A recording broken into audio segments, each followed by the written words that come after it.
Dear students, welcome to 12th class Biobotany. So we were discussing about asexual and sexual reproduction in plants. Last class we completed about male gametophyte and how pollen grains are developed from microspore cells, and all those topics we already covered. Okay, now we are going to study about female reproductive part or gynoecium.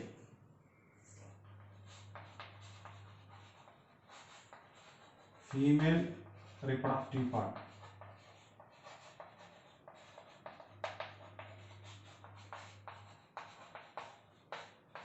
called gynoecium. Okay. So gynoecium, it is a reproductive female part of the flower, female reproductive part of the flower. It is also called gynoecium or pistil, both are same. Okay, and the unit of gynoecium is made up of carpels. Gynoecium is made up of carpels. So in flower there may be one carpel that form gynoecium, or maybe in flower many carpels form gynoecium or pistil. Okay. So carpels number may be different in flower. Maybe single or multiple number of carpels are present and they form gynoecium, the female reproductive part. So let's study what is the structure of carpel, what are the different parts of the carpel. So this is a picture of carpel, you can see here, and in lower classes we already studied about carpel or pistil. Both are same, carpel or pistil. So what you can see here, this part at the top of this carpel, it is called stigma. So what is the important point about stigma? Suppose this is stigma, the pollen grains which are landed on this stigma. So stigma which form a landing platform for pollen grains. Okay, so pollen grains from flowers, they land on this stigma of our carpel. Then following stigma, then you can see an elongated stalk, that is called style. This elongated structure, it is called style. Then following style you can see ovary. So this is a complete structure of carpel. Carpel, they have three parts, namely mainly stigma, style and ovary. Stigma form a platform for pollen grains, landing platform for pollen grains. Then style, which is an elongated structure, and then basal, at the basal region of this carpel, a swollen part is present, that is called ovary. Okay, and inside the ovary, what present? Ovule present. Ovule also called megasporangia. Megasporangium.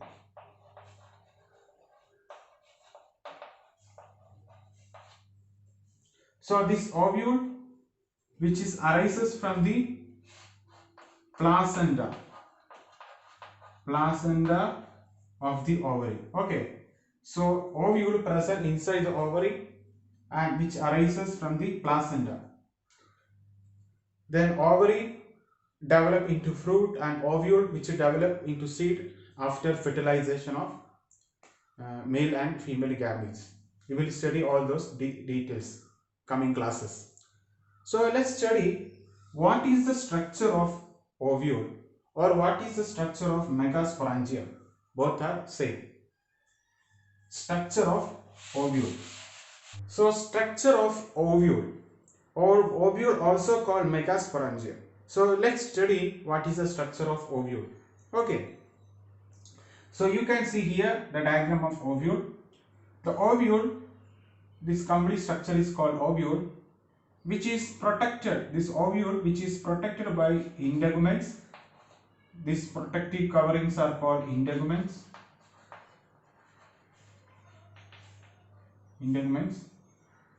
And this ovule has follicle and ovule body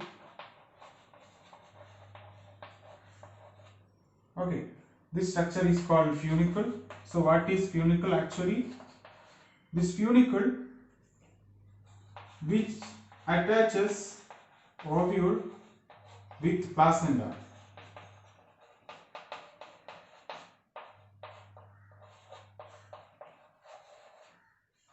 So this is placenta.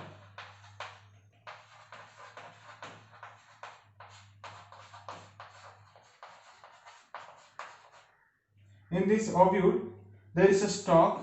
This stalk is called funicle or funiculus.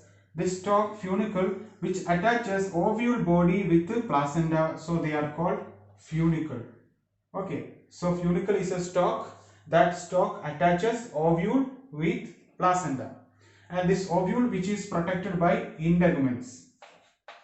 Ovule is protected by coverings called integuments.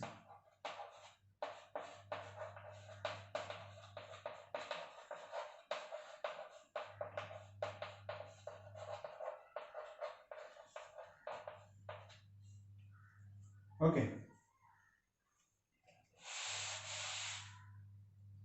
Then this funicle and ovule body, they meet at one region. That region is called hilum. What is hilum? The ovule body and funicle, they meet at a point, or they meet at a region. That region is called hilum.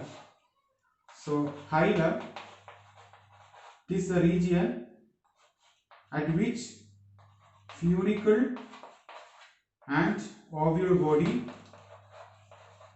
meet. That is called hilum. So once again, what is hilum? Hilum is a region at which, or it is a point at which this funicle, this stalk, which attach with ovule body, that is called hilum. Okay.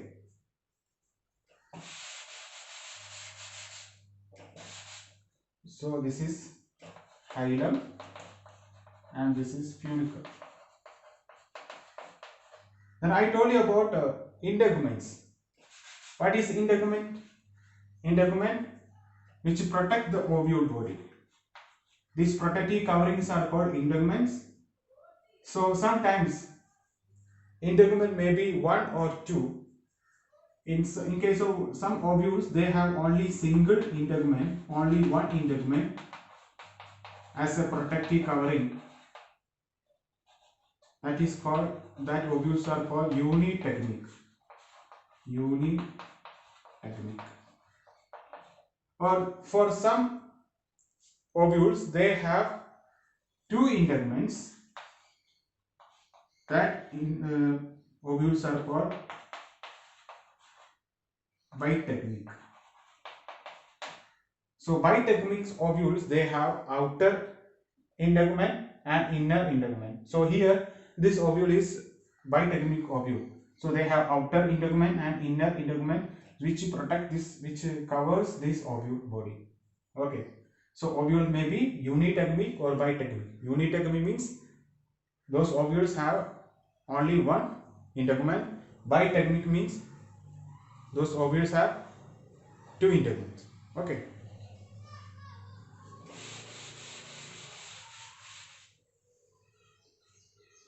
Then the main body of this ovule, which is called nucellus. The main body of ovule is called nucellus. Nucellus. This nucellus is made up of parenchymatous tissue. Parenchymatous tissue.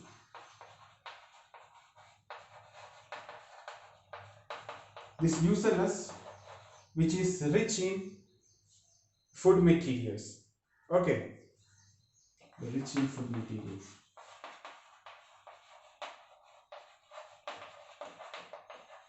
So you can see here nucellus. This nucellus is made up of parenchymatous tissue which is rich in food materials or reserve food materials, and surrounding this nucellus integuments are present, outer integument, inner integument, then funicle which attach the ovule body and placenta. Then hilum. Hilum is a point at which funicle and ovule body they meet. That point is called hilum. Then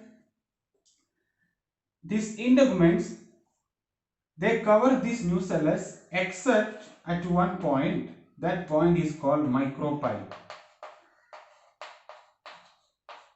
So this is our nucellus, and this nucellus is covered by our integument. But here in this point, this nucellus they are not covered by integuments, and they leave an opening or pore. That pore is called micropyle.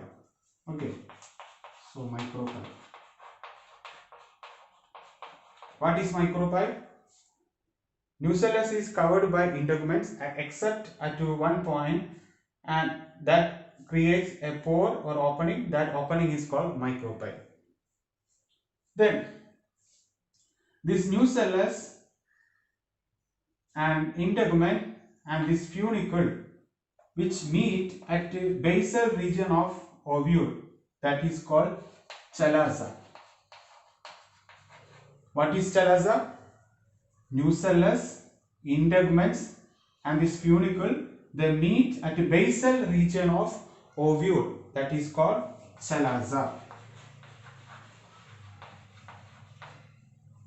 Okay, chalaza. Then one point I forgot, raphe.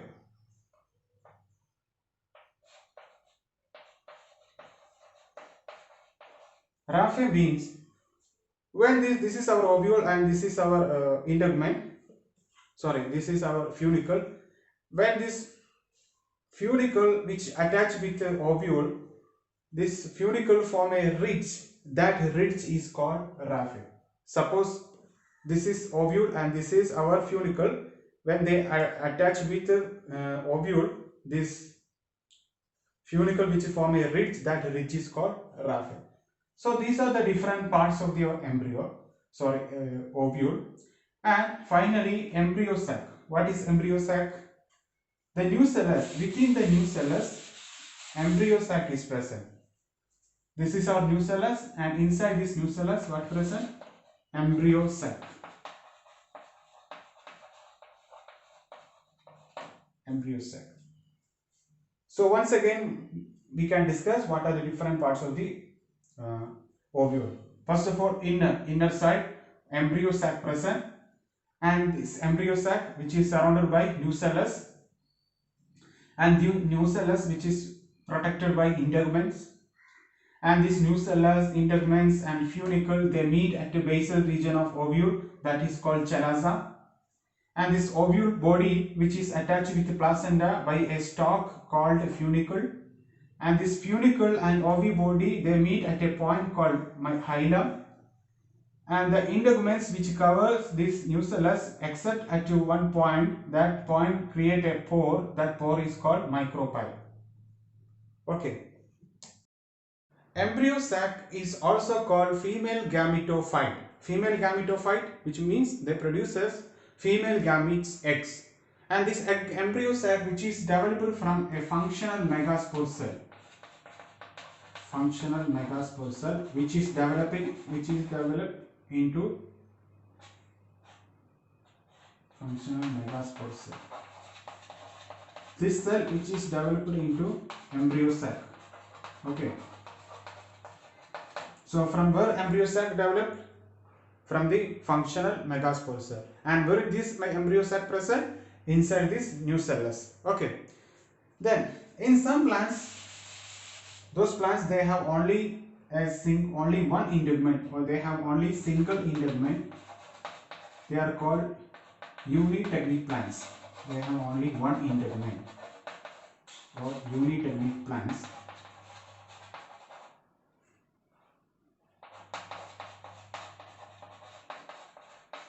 This single integument inner layer, the inner layer of integument which is specialized to perform nutritive function for embryo sac.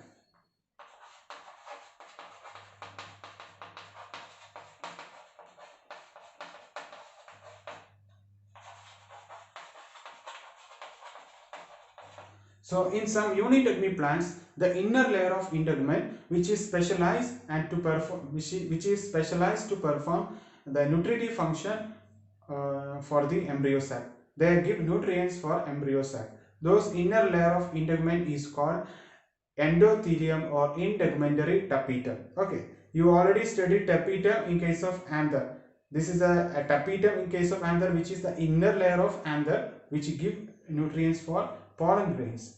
But in this case, the integument inner layer, which act as integumentary tapetum and which give nutrition for embryo sac, they are called endothelium or integumentary tapetum, and they are present in plants like Asteraceae members. Asteraceae family members, they have this integumentary tapetum. For example, sunflower. So if you observe sunflower embryo, sunflower ovule, you can see this integumentary tapetum. Okay. So we already know embryo sac, which is developed from a functional megaspore cell or sporogenous cell. So based on position of this sporogenous cell in the nucellus, there are two types of ovules. First one is tenunucellate ovule and crassinucellate ovule. So what is mean by tenunucellate ovule? Tenunucellate ovule, in this ovule sporogenous cell is present, and this sporogenous cell position is hypodermal. Sporogenous cell is hypodermal position, and which is surrounded by a single layer of nucellus. So this is our sporogenous cell, and this is single layer of nucellus. Those types of ovules are called tenunucellate ovules. Okay, so in tenunucellate ovule, what is the position of sporogenous cell? Hypodermal position. And what about nucellus? A single layer of nucellus present. Then what about crassinucellate ovule? Here the position of sporogenous cell, which is subhypodermal. You know what is epidermal? Epidermal means outermost layer. Then after epidermal, next layer is hypodermal. Then after hypodermal layer, next one is subhypodermal. Okay. So subhypodermal means in this here in this sporogenous position of sporogenous cell is subhypodermal, and which is surrounded by a large nucellus. That ovule is called crassinucellate. So this is a difference between tenunucellate and crassinucellate. Tenunucellate, they have single layer of nucellus, and sporogenous cell hypodermal in position. And here crassinucellate, they have large nucellus present, and sporogenous cell is subhypodermal in position. Okay. The next two terms, hypostase and epistase. So what is mean by hypostase and what is mean by epistase? Hypostase means these are the group of cells which is present in between nucellus and chalaza. Those cells are called hypostase. So hypostase, which are the cells present in between nucellus and chalaza. So they are present in between here. Okay. Then what is epistase? Epistase, these are the cells present above micropyle and embryo sac. These cells are called, these are thick walled cells present above micropyle and embryo sac. They are called epistase. So these two terms also keep in mind, hypostase and epistase. Hypostase, the group of cells present in between chalaza and nucellus. Epistase, these are the cells present above micropyle and above embryo sac. Okay. Then next we are going to discuss about what are the different types of ovules. Next we are going to discuss about what are the different types of ovules. So there are 6 types of ovules are present based on orientation and position of micropyle with regard to chalaza and funicle. So you already know what is micropyle and what is chalaza and what is funicle. I am not going to repeat it again. So based on position of micropyle with regard to according to chalaza and funicle, there are 6 types of ovules are present. So what are those? Autotropous, anatropous, hemianatropous, campylotropous, amphitropous and circinotropous. Okay, 6 types of ovules. Orthotropous, anatropous, hemianatropous, campylotropous, amphitropous and circinotropous. And these 6 different types of ovules They are classified based on orientation and position of micropyle according to funicle and chalaza. Then the first type of ovule, which is called orthotropous. Orthotropous. So this is orthotropous ovule. Here micropyle present. So micropyle actually the opening where integuments are not present. Okay. So this is micropyle and this is our funicle, the stalk which connects placenta and the ovule body, and this is chalaza. Chalaza means at this point all this funicle and integument and nucellus meet. That point is called chalaza. So here, look here, the micropyle is positioned distal end. It is far away from chalaza and funicle. Okay, so micropyle is positioned at the distal end of this ovule, and chalaza and funicle in the vertical line. They are in the same position. They are arranged in a vertical line. So that type of ovule is called orthotropous ovule. So what is orthotropous ovule? In orthotropous ovule, micropyle at the distal end and chalaza and funicle, they are positioned in a vertical line. So that type of ovule is called orthotropous ovule, and which is present in the families like Piperaceae and Polygonaceae.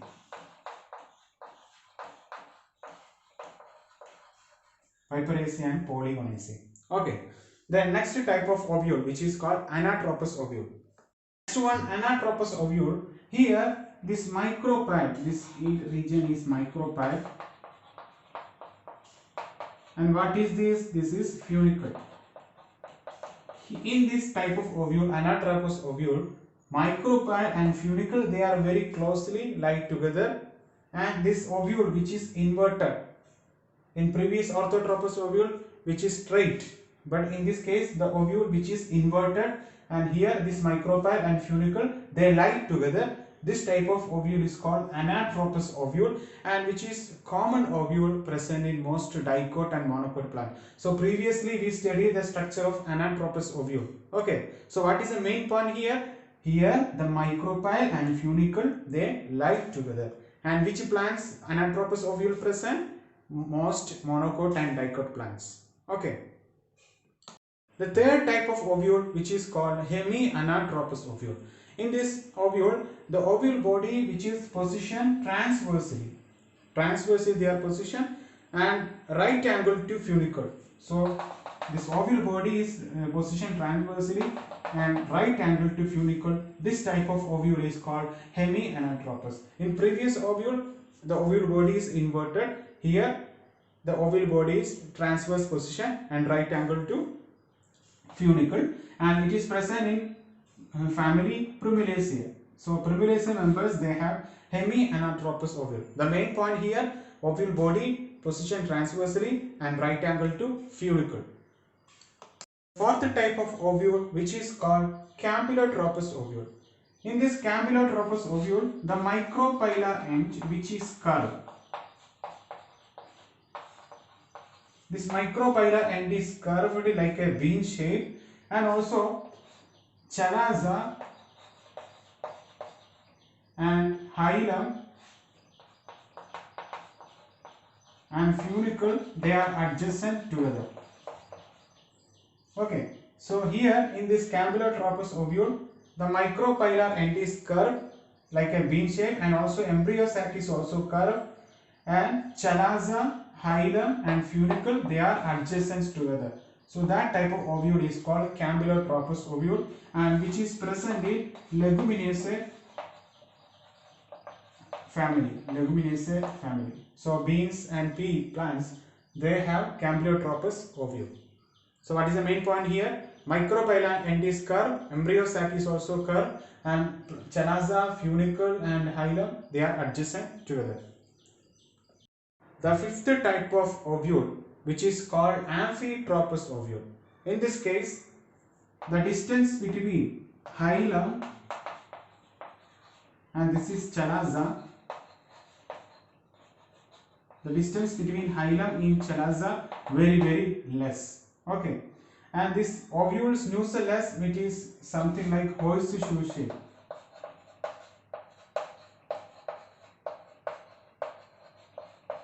So in Amphitropous ovule, the distance between hilum and chalaza is very less, and the ovule nucellus, which is something like horseshoe shape, that type of ovule is called Amphitropous ovule, and which is present in family Alismataceae members. Okay, so this is about Amphitropous. The point you have to remember, the distance between chalaza and hilum is very less, and nucellus is in the shape of horseshoe.